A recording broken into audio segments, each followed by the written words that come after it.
Hey everybody, stick around because I've got a beautiful campsite to show you and a really cool camping excursion.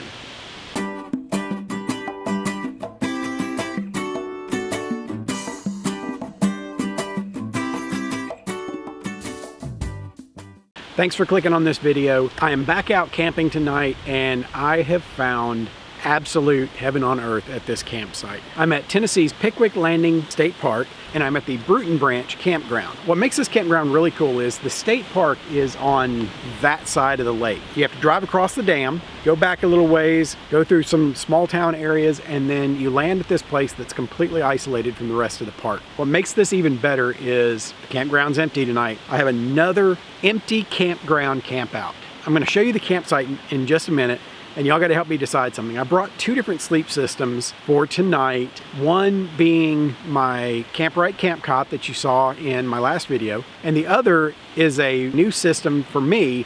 It's a really neat hammock system, and I'm hoping that I can find a couple of trees here to string this thing up and use this to sleep in tonight, because it was another thing I bought about a year or so ago and I've never had a chance to use. I'm dying to break this thing out and try it out. I'm really hoping these trees are going to be the right distance apart that I can do that, because when I show you all this campsite in a minute, you can hear a little bit of it in the background. I've got waves crashing on the beach right here at my campsite.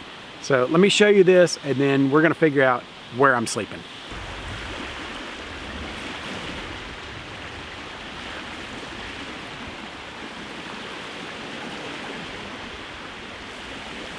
So this is the choice that I'm faced with. I've got this awesome setting back here, and I'd really like to sleep in a hammock between these trees. So I've got to do some measuring, see what's going to work and what's not. So let me get trying to set this thing up.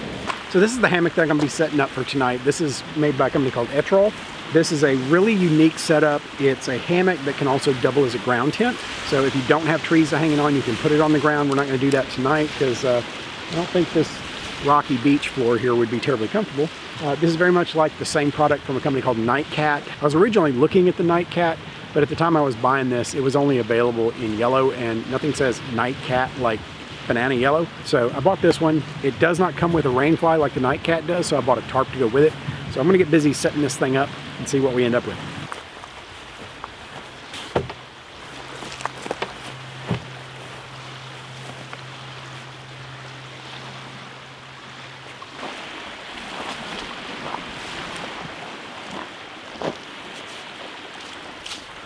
So there's something here that I've run into on both of the trees that I'm using. People have pounded a bunch of nails into these trees. That does create a bit of a problem. I'm just gonna have to be careful to avoid that. One of the things that I learned about this particular hammock, you have to set it up a little higher than most hammocks because it does want to kind of dip a little bit.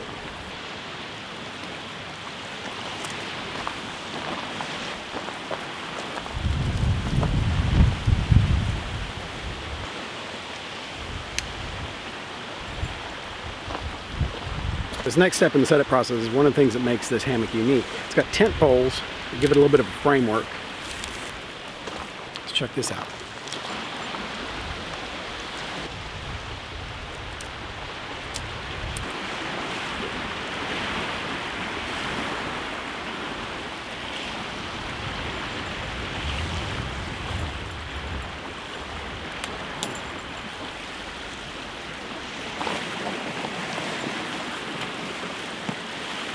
It's supposed to get a little chilly tonight too, so I'm going to add the underquilt. Try to keep from freezing to death out here.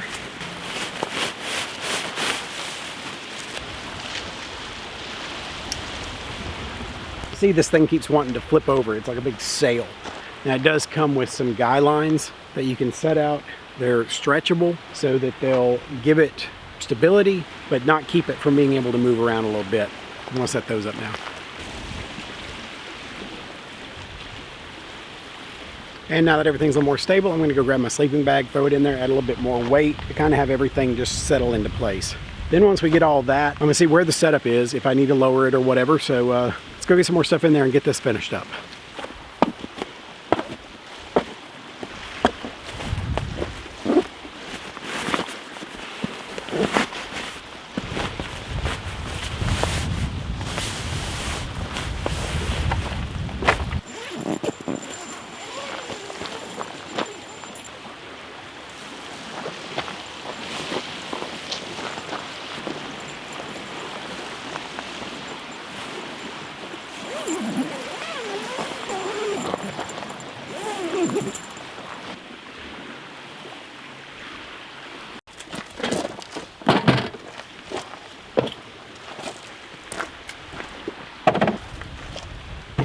And just like that, I have an amazing campsite with the best view I could ask for.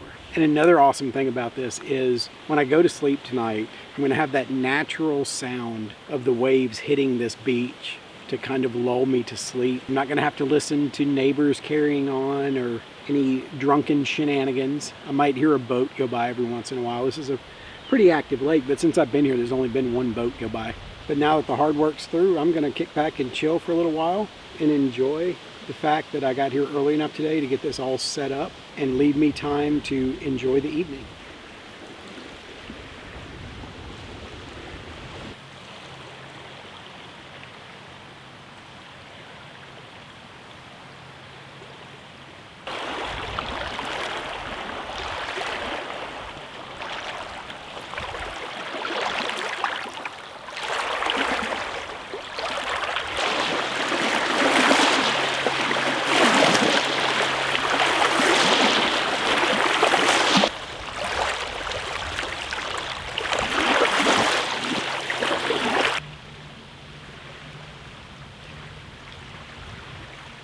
So I have this walking stick that I've been bringing with me on all of my outings, and while I don't get it out in all the videos, it goes with me, so at least it can touch the ground at the sites that I go to.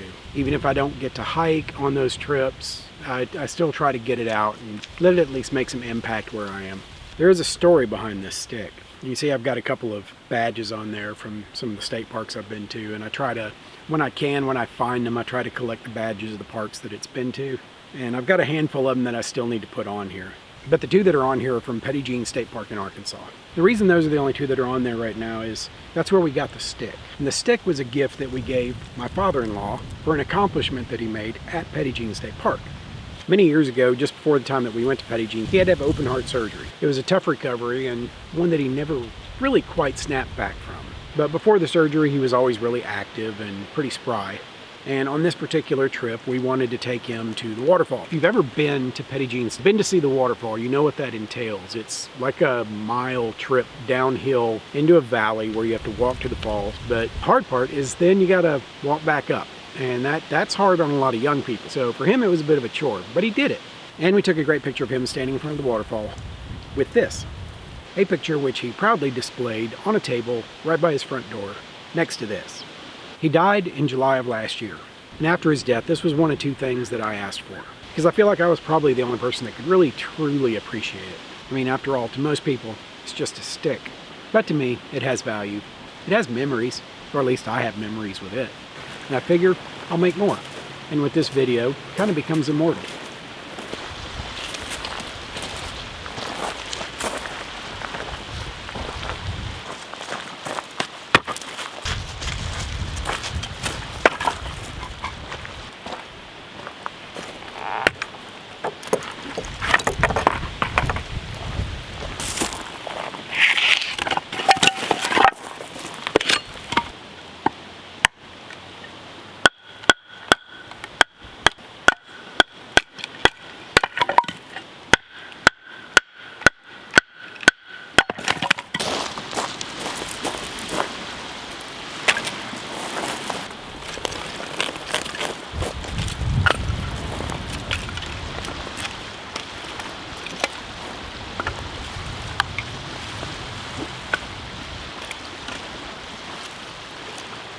All right, so it's time to take a walk around the campground and show you guys where I'm staying. You can see the next couple of spaces over here, and then there's a little porta potty that's out here because the regular bathroom slash bathhouse is a little further up the road here from where I'm staying. This side of the campground is actually split into two parts. There's a couple of sites here, I think 2, maybe 3 sites on this side. No, it's 2 sites on this side, and then there's the boat ramp that I imagine during warmer weather probably makes this less than perfect place to stay, but that's part of the price of it, I guess. So here's the boat dock parking lot. Oh, I cannot get consistent lighting on this. Everything's either too dark or too light. We don't have any clouds, direct sunlight, and then when you get in the shade, everything goes dark all of a sudden. There's a truck from a guy that brought his boat in a little while ago. Let's walk out on this dock over here, see what there is to see. Here's the boat ramp.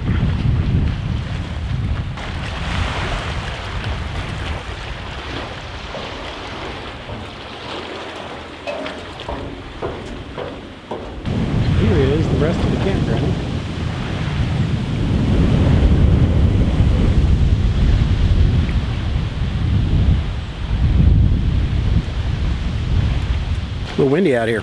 Maybe later on we'll go a little further up the road and kind of see the bathhouse. I stopped by on the way in, and it's actually pretty nice. It's one of those bathrooms that everything's included in one room. So if you go in there, you lock the door, you've got the toilet, you've got a shower, you've got a sink, a bunch of other stuff. So you got a private room to yourself. Downside to that is that it also means that when somebody's in there, they're in there for a minute. So you may find yourself having to wait. I know I saw 2 separate rooms, but I don't know what else. So I have a feeling before I go to bed tonight, I'm probably gonna have to set up a tarp with the hammock. The wind's pretty heavy and the temperature is supposed to drop down considerably tonight, and I feel like if I don't put a tarp up that I may regret that. Just something to keep the wind off of me. I've got a good low temperature sleeping bag, not worried about that, but I think the wind could still be an issue. So I'll probably put up at least a lean-to style tarp or something before I go to bed tonight. So I went ahead and set it up. So yeah, I've got the Gold Armor tarp set up over the hammock. Got it staked out, a few spots over here, tied into the trees. So hopefully that's not gonna go anywhere. Wind kicks up, it could pull the stakes out of the ground. The ground is really rocky, not really good grip on the stakes, but hopefully it's in there good enough. So y'all remember this thing? The survival torch that I showed you in my last video? Figured out exactly what I was doing wrong, how this thing's supposed to work. For those of y'all that have not seen the last video, this was an item off the Amazon wish list that a viewer sent to me. By the way, in every video in my description box, there is a link to our Amazon wish list. A few items of all different price points that if you want to help out the channel, you can send one of those. And I can either test it in a video or just use it in the course of our adventures. And this was one of those items. This is a ridiculously large ferro rod. And as demonstrated before, you can see how good this thing throws sparks. But now it's intended to be kind of a survival match, and I couldn't figure out if I was supposed to take this and turn this into tinder of some kind, or if it's supposed to light like a match. But I think I figured out what I'm supposed to do with this. Check this out. The way this is supposed to work is you just put this under like this,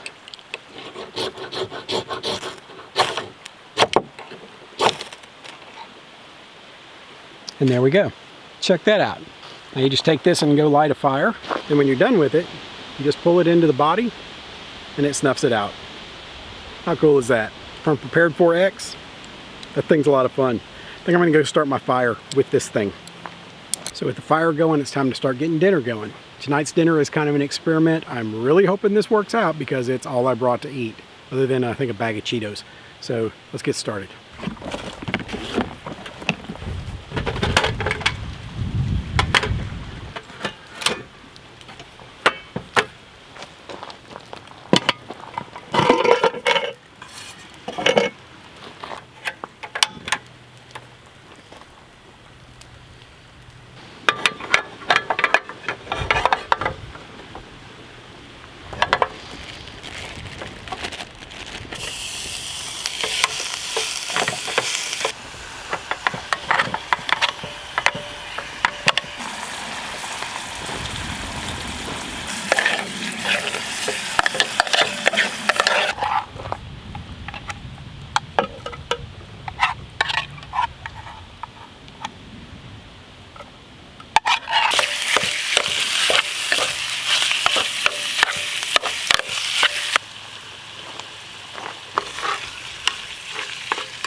time to dive into this little experiment and see how it turned out. Certainly smells good. A little bit of charring around the edges. Put too much in here, so it was boiling over, and everything that was getting around these edges was burning, and it also kind of created a seal with the lid of the mess kit, which I had to take something and kind of hit it a couple times to get it to let loose. The noodles appear to be cooked very well. Everything seems to have melded together the way that it should. So let's dive into this, see what we got. It's very hot. So after I got this off the fire, I had to let it sit for a while. And when you're hungry at dinner time at camp, that can be a hard thing to do, but fortunately in this environment, there's always something to do to occupy your time. I found myself breaking some things down, loading some things into the car, putting away gear that I'm not going to need again tonight. Generally just kind of walking around, checking out the lake and that kind of stuff. There's plenty of things to do here to pass a few minutes time while you're waiting for dinner to settle a little bit. So let's give this a try and see. This is my little Romanian mess kit. Y'all saw it in my last video. Let's see if this thing's going to work as a lasagna cooker.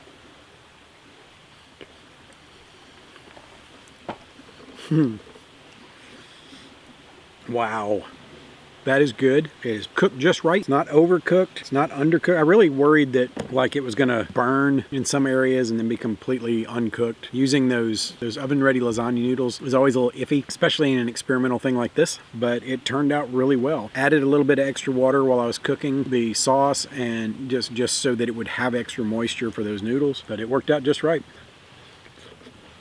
I don't think I'd put it on the table at a restaurant, but I would certainly feed this to people if I was taking them out on a camping trip, making dinner for the camp. I don't think anybody would argue with this. I'm going to finish off my lasagna, what I can eat of it. Once again, I've made about 3 times more than I'm going to be able to eat. I'm going to finish off what I can, and I'll catch up with you guys on the other side.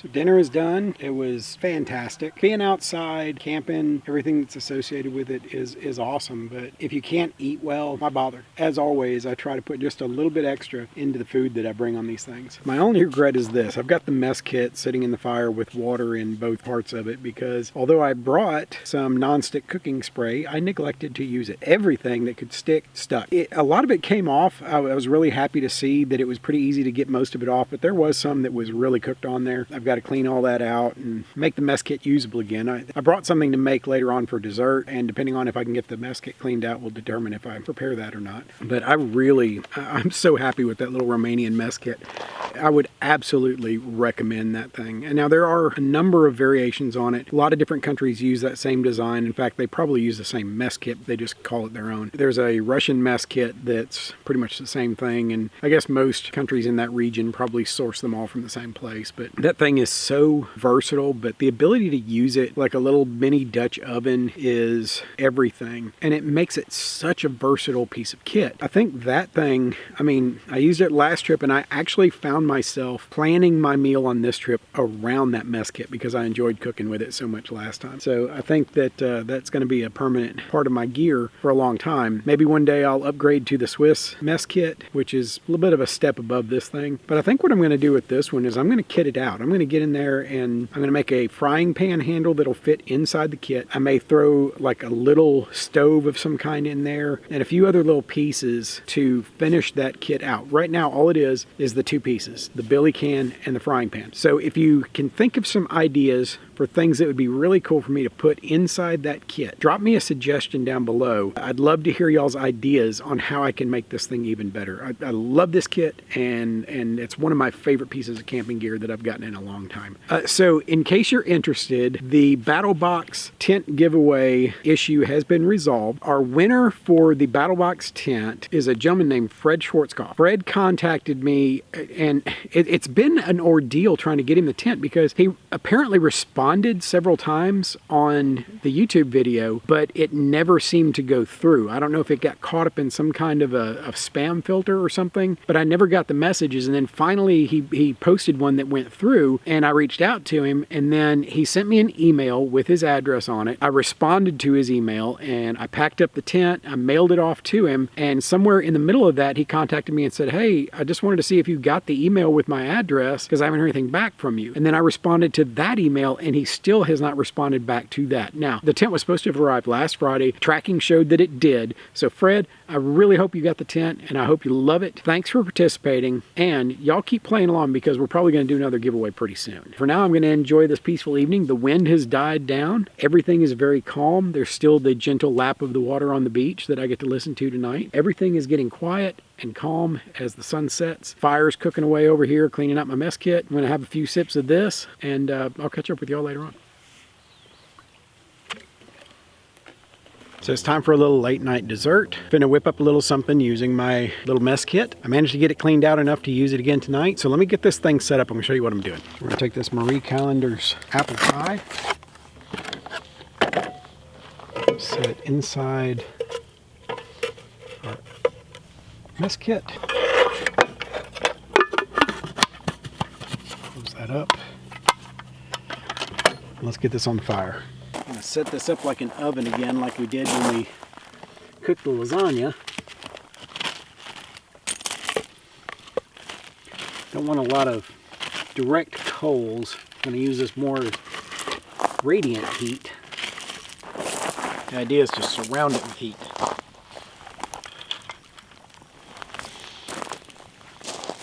So let's see how that does.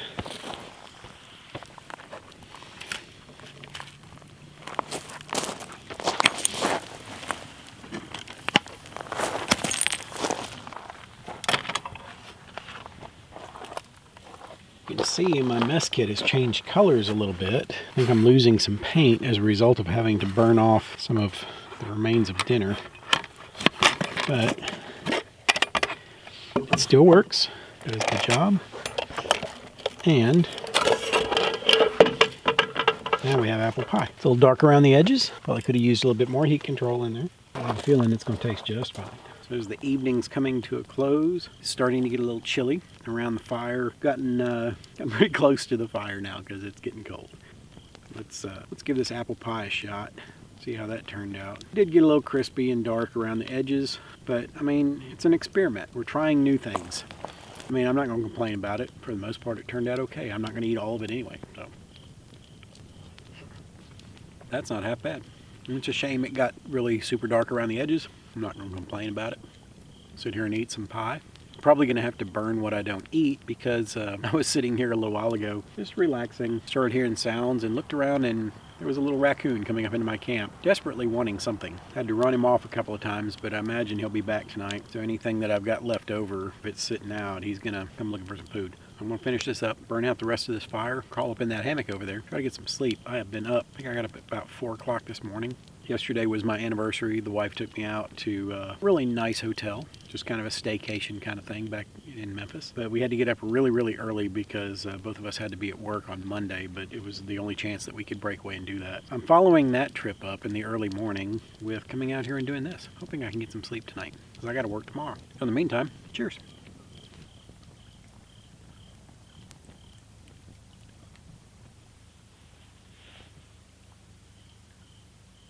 Good morning. It is very cold. It's very early. The sun's not quite popping out yet, but here in the next few minutes it will be. But since I've got to get up and get back to work, I had to break down camp in the dark. It was so cold this morning that I got up. I did not want to turn the cameras on. I didn't want to do anything until I had to. But I got camp broken down and put away. Great night's sleep last night in the Etrol hammock. Only one complaint. I think I need to get an underquilt that's specifically made for the shape of that hammock. When I got in last night, I heard something pop, and when I went to look, I saw my underquilt lying on the ground. Campground. Apparently the canoe shape of the underquilt doesn't quite work well with the flatter shape of the Etrol hammock. As the hammock sagged, it put too much weight on the underquilt and caused the support string to pop. Now, if you've never been hammock camping, especially in cold weather, you do need an underquilt, something that goes underneath the body of the hammock that holds in your body heat, because otherwise all of it just kind of goes straight out through the bottom. Fortunately, before I went to bed last night, I thought to bring an extra little sleeping bag with me. So when I lost the underquilt, instead of having to get out and fix all that, I just stretched it out under me inside the hammock and used that as more of a sleeping pad. It did start getting pretty cold throughout the night, and then when I woke up this morning, it was getting to the point where I wasn't going to be able to sleep anymore because I was getting a little too cold. All of my body heat was starting to go out. Even with a cold weather rated sleeping bag, I could feel a cold spot on my back and in my feet where I was losing body heat through the bottom of the hammock. But it was super comfortable. That hammock it's like sleeping in a cloud. It was very nice, very comfortable, and I enjoyed sleeping in that. It's an incredibly beautiful camping spot here. The first two spots here are somewhat private. The other spots on the other side of the boat ramp do get a little crowded together, so it's not an ideal place in the middle of the summer if you're looking for any kind of privacy at all. But it is a beautiful spot right here on the banks of Pickwick Lake. But it is way too cold for me to be standing out here much longer, so I'm going to get in my car, head back home, get ready for work, and until the next one, prepare for the world that you live in, not the one you wish existed. We'll see you around.